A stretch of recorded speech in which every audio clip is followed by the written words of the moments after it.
So in other words, when he's saying exhorting one another, it's saying someone who comes right alongside. You can't come alongside somebody online.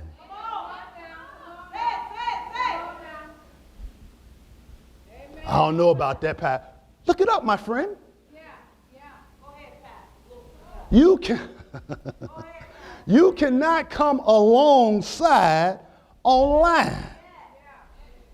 Because it's literally saying this. Someone who comes right alongside a person urging him, beseeching him to make the right decision.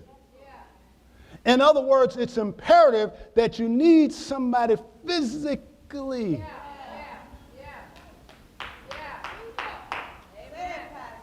Brother, you gonna make it. Come on, Pastor. Look at it again.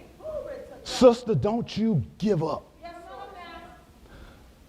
My brother, the Lord woke me up to pray for you. Alongside. That's exhorting each other alongside. That's why I say, don't you forsake the assembling. Because we all need it, from the pulpit to the back door. We all need from time to time somebody along the side.